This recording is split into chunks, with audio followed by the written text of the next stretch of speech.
years in Montgomery County. But actually, before we do that right now, I want to take you to Louisiana, to the Adjutant General of that state. He's in charge of all the National Guards. That's Major General Glenn Curtis, and he's going to speak because 4 of his troops were on board that helicopter that crashed last night. And the Marine Corps. I am confirming to you that we had a training accident over in Florida where we had 2 of our Black Hawk helicopters doing training missions with the Marine Corps. As we speak, there's an ongoing search and rescue operation to search for that aircraft and search for our service members that were on it. And that's as much as I know at this point, as many details as I know. A little bit about the unit. The unit's official designation is the 1st of the 244th Assault Helicopter Battalion. They do fly the UH-60 Blackhawks and have approximately 385 soldiers in this unit. It is a very experienced unit and one that has received numerous accolades from its service to our nation, to include deployed to Iraq twice in 2004 and 5, and then in 2008 and 2009. Also domestically here in our state, it responded to Hurricane Katrina, Rita, the oil spill that we experienced a couple of years ago, the Mississippi River flood, and Tropical Storm Isaac. I will tell you that both of the pilots were instructor pilots, which is really one of the highest, or the highest rating we have for our pilots in the Army.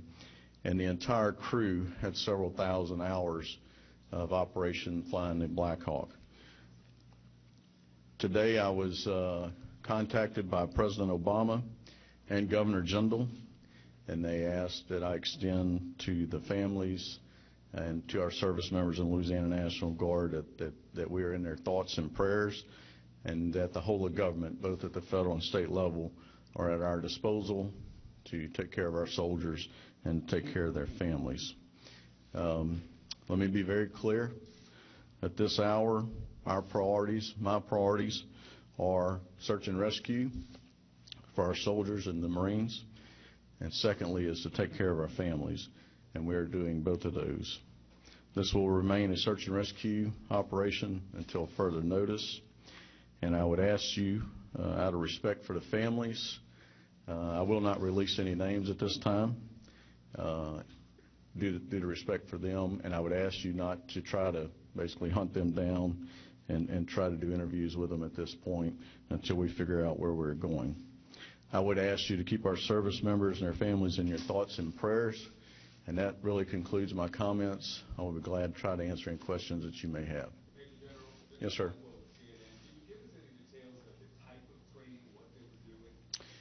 Well, we were supporting the Marine Corps, and so that's really about the extent that I know. We were doing lift operations for them. I would refer you back to the Marine Corps for any details on the specifics of the missions or the training missions they were on. Yes, ma'am.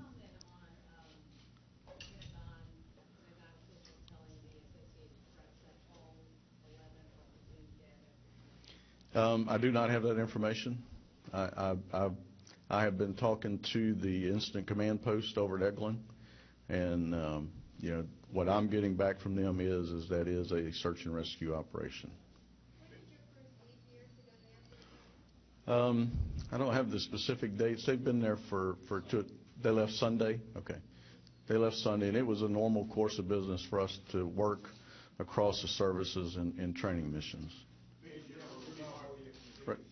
Yes, sir.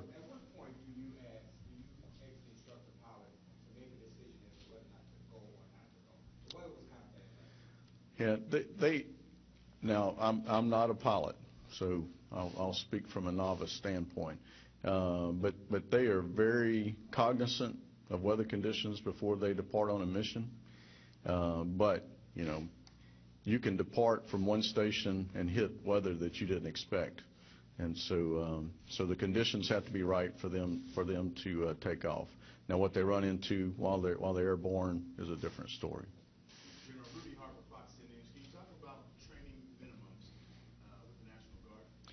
Well, our pilots train to the same standards as active Army pilots or any helicopter pilots across the Department of Defense. When I tell you these guys were instructor pilots, I can tell you they had several thousand hours in that cockpit, and they had several thousand combat hours in that cockpit. But they go through simulations for all kind of situations that may come up, whether it's weather, engine problems, et cetera, but the standards that are required for any soldier in the Army and across DOD to be a helicopter pilot, they had met those over the years, and they have to remain current. Was there any call for help? Do you know of right now? I do not know that. I think the incident command post will look into that, and then there will be an investigation pending outcome to see exactly what was said or not, when. Sure, and I'm under the understanding that there was 2 helicopters. There were. Near each other, or? There were 2 helicopters that were on the mission. One of them started to take off and then realized, I guess, that the weather was a condition and turned around and came back. But that helicopter and that crew and all the members on that crew are safe and sound. Sure, one more question. Our crews at Fox 10 interviewed some people that live in the area. Mm-hmm. They heard some sounds, and they thought something was wrong. Will you be talking to people in the area to find out any more? I personally won't, but I can tell you that a follow-on investigation will be conducted, and they typically are very thorough with those any type of aviation accident. Yes, sir.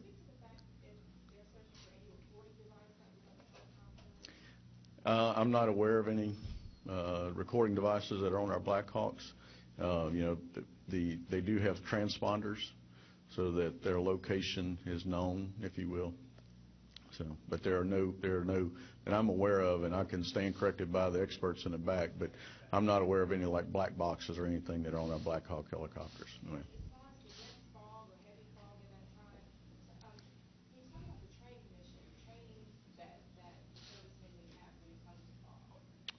Well, part of remaining current as a pilot, and again, I'm not a pilot, so but part of staying current is either in simulation or in the aircraft itself. They have to go through all types of tests where you fly into a fog bank, if you will, and instantly you have to stop flying visually and start flying on your instruments. That's something that they practice on a very common and regular sequence of events. General, can you just talk about it's different when it's a guard unit, when you have more members of one unit. It's a terrific impact not only on the unit but on the community. Yeah, it is. It's the National Guard is in over 3,000 communities in the United States, and we tell people that we have soldiers and airmen that are in every zip code in the continental United States, and so often the units are hometown units, and so it's aunts, uncles, brothers, sisters, etc. That if we deploy them to a war fight or if we deploy them here in the state for an emergency, it is the entire community that leaves. And so, the Hammond area is affected, but as a state and as a nation, we will wrap our arms around them and take care of them until this search and rescue is over with. Yes, sir.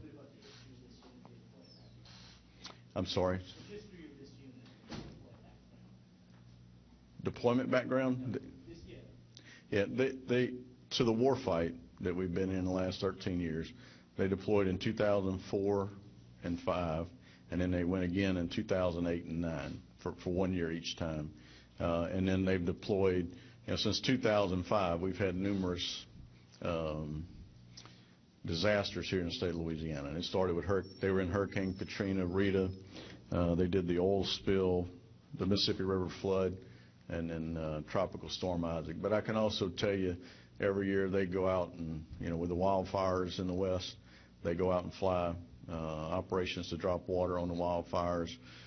They've been on missions on the border, supporting the immigration services. So they're a great unit. They have a great history, and they're tremendous pilots and tremendous soldiers.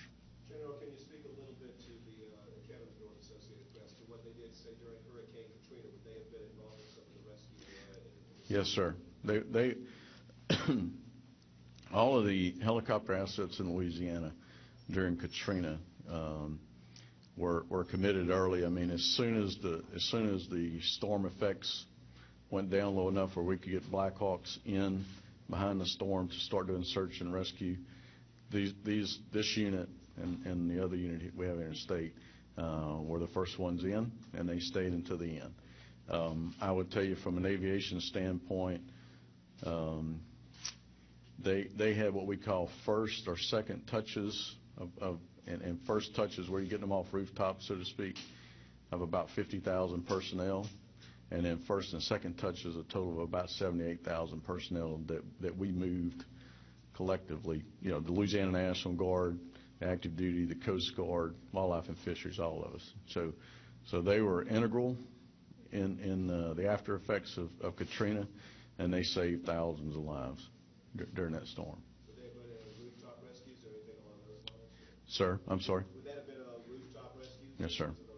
They picked people off rooftops, took them off levee systems, pulled them out of the water, whatever was required.